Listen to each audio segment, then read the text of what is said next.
Good afternoon, Rabbi. We were asked by one of the local rabbis, what happens when you have a food product or you have a drink where there is mixed in there some grape juice?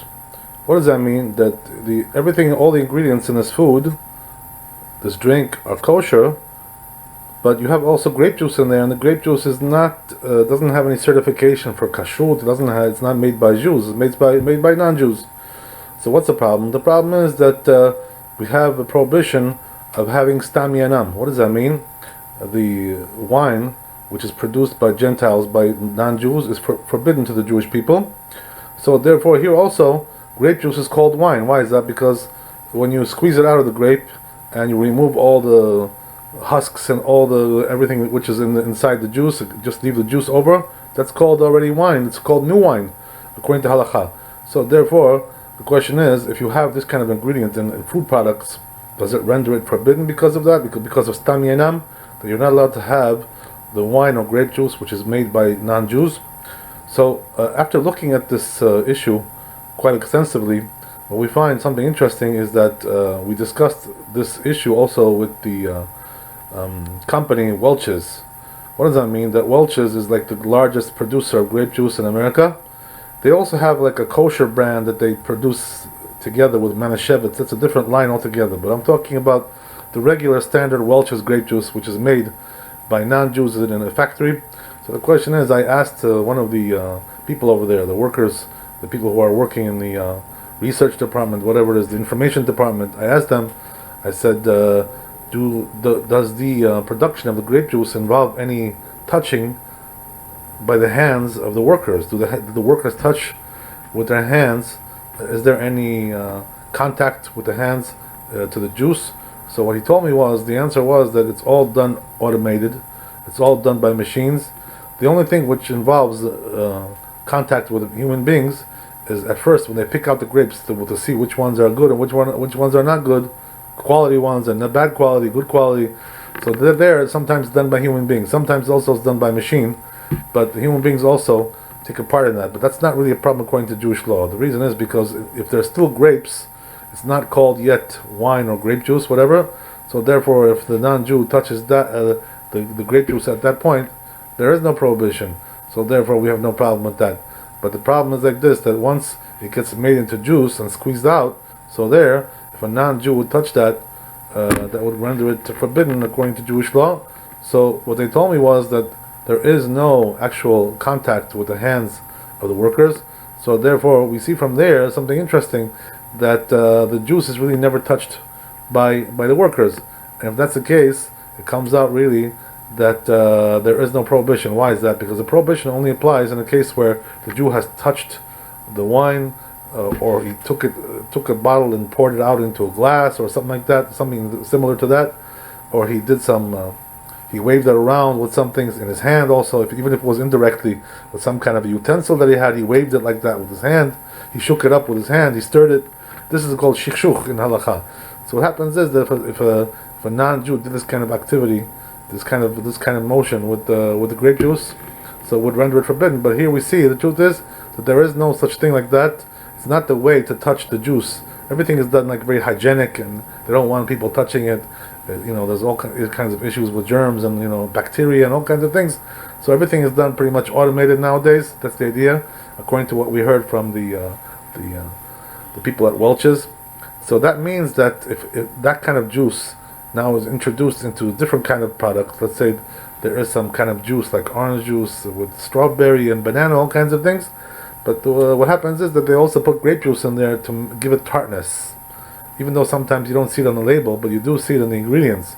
You see that there's grape juice in there. So what happens is, in a case like that, according to what we said, it wouldn't be rendered forbidden, this kind of drink, even though there's grape juice in there, and it's made by non-Jews. Why is that?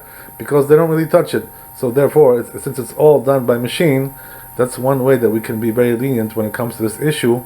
There's also food products, similarly, which also have like grape juice, like powder of grape juice or the concentrate grape juice, all kinds of things like this. So the same thing would apply as there as well. If these kind of products had grape juice with the other products involved there, the other ingredients, even though it's coming there to give a taste and it's improving the taste of the product, nevertheless, since it's not the way to touch these things, these juices, there's also another reason why we can be lenient besides that. In other words, we're pretty much sure, more or less, that nobody touches the grape juice. But the truth is, you never know. Maybe there are some other companies that where there is actually it's being touched, or maybe it's not always the case. Maybe they're not telling you 100% the truth. Whatever it is, all kinds of issues like this. It's possible there is a low percentage chance that maybe somebody will touch it, or as we said, he'll stir it with some kind of utensil, whatever. So what's the how do we get around this problem? If maybe there is a slight chance that this may be touched or stirred by somebody. So the answer is, Rabbi, that the truth is that these kinds of juices also they're pasteurized. What does it mean, pasteurized? Pasteurized means that they're boiled or cooked on a high temperature, pretty much on a fire. So what happens is that they do this process in order to make it more stable, and it shouldn't spoil and all kinds of issues like this. So therefore, what happens is the rule is, it says in the Shulchan Aruch, Siman Kuf Chaf Gimel, that once you pasteurize the juice and you cook it like that, so what happens is that even if a non-Jew would touch it afterwards, it would not render it anymore yain nesech. It wouldn't make it into forbidden. The reason is because it's not the way to make libations to avodah zarah, to their idols, whatever it is. In the old days, there was a way that they used to make libations with wine to the idolatry, even though nowadays it's not very common to do so. But nevertheless, since it was the common in those days to do so, but nevertheless they only use quality wine. What does that mean? Once you take the wine, you pasteurize it, you take grape juice and you pasteurize. So what happens is that now it's not really so high quality anymore. The taste is somewhat spoiled, somewhat reduced the taste. So therefore what happens is it's not the way anymore to make libations like that, to avodah zarah, to idolatry. So therefore the rule is that maybe it could be that even though the non-Jew touched the juice, but it could be they touched it after it was pasteurized. And if that's the case, they touched it after it was pasteurized, anyway it's permitted. Why is that? Because once it's been pasteurized, it cannot anymore become yain nesech. It cannot become anymore, right, forbidden wine that was stirred by a non-Jew. So therefore that's also another reason. We have a doubt maybe if he touched it, even if he did touch it, he touched it after it was already pasteurized.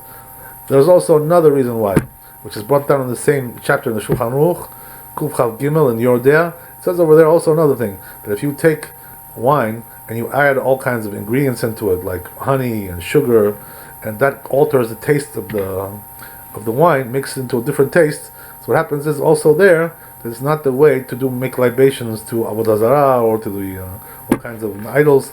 It's not the way to make libations with this kind of wine because it's also inferior. The real superior wine is when it's pure wine with nothing added. Once you add sweetness to it and make it into a different taste, or some spices or all kinds of ingredients like that, it's not considered anymore to be worthy of libation, so therefore it cannot become forbidden. So it's also possible that once the other ingredients were added to this grape juice, like we said, right, that there's other juices also involved. So once they added the other juices, or they took it and made it into a powder, and then they put it inside some other ingredients as well to make some kind of food product.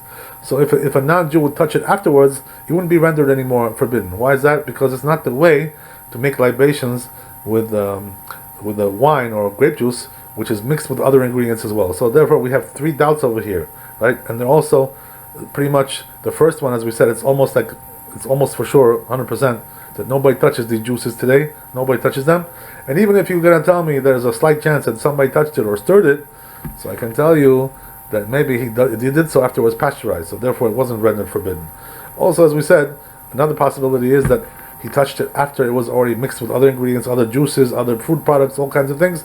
So once that's the case, it's also not the way to put libations, to make libations from all kinds of products like this, once it was mixed with other ingredients as well. So therefore, Rabbi, the rule is that if a person finds some kind of product like this, for instance, some kind of candy product, or all kinds of things, juices, or all kinds of things like this, which may have grape juice, whether it's pure grape juice or it's powdered grape juice, made into a powder, dried into a powder, or whether it's the concentrate, whatever it is. If it does have the ingredients like this, and a person wants to eat that, he wants to drink it, whatever it is, he made a mistake. He didn't see that there's no hechsher on the label there, and he bought this kind of thing. All it has is just juices. There's no other things which could be forbidden over there. So in a case like that, a person could have these kinds of juices, as we said, because the truth is that in our times, it's not the way to touch them, it's not the way to stir them with human intervention, anything like that. But still, Rabbatai, nevertheless, a person should be careful always not to drink the wine which is made by non-Jews, because this is forbidden, and we would have to do a lot of research to find out, every wine, what the situation is with every wine. So therefore, a person should be very careful about that, because they say, Chazal, that the prohibition of stam yanam, yain nesech, this wine of non-Jews, is a very dangerous prohibition. So a person should be very, very careful. Why is it dangerous? Because if a person drinks that, it can contaminate his neshama, his soul, and it can give him bad thoughts, all kinds of bad ideas in his head, all kinds of things. So, it could all cause him to sin, bring him to sin.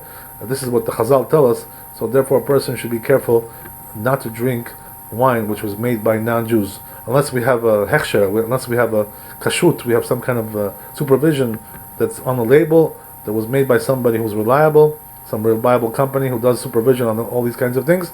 If you have supervision, it's okay, because they look in the factory over there, they see what's going on.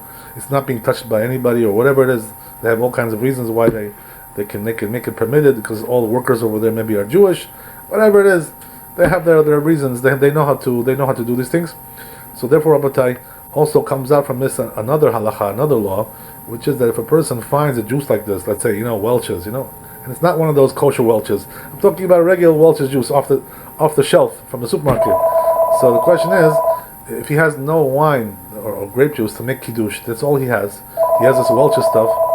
Would he be able to now to make kiddush on that, because he has no other choice? So the answer is yes, Rabbatai. The answer is yes. You know why? Because, as we said, it's not the way to touch these things in the factory, and therefore it probably was not touched. All likelihood that it was not touched. And as we said, even if it was touched, it may have been touched after if it was pasteurized and so forth and so on. And also because of the fact that it could have been touched once other ingredients were added, like sugar and all kinds of things. So therefore, Rabbatai, if a person has no choice and he's in a bind and he has no other way to make the kiddush instead of using Welch's, things like something like that, so he could use it. Baruch Adonai Leolam, Amen, Amen. Chazak Baruch. God bless you all. Kol Tuv.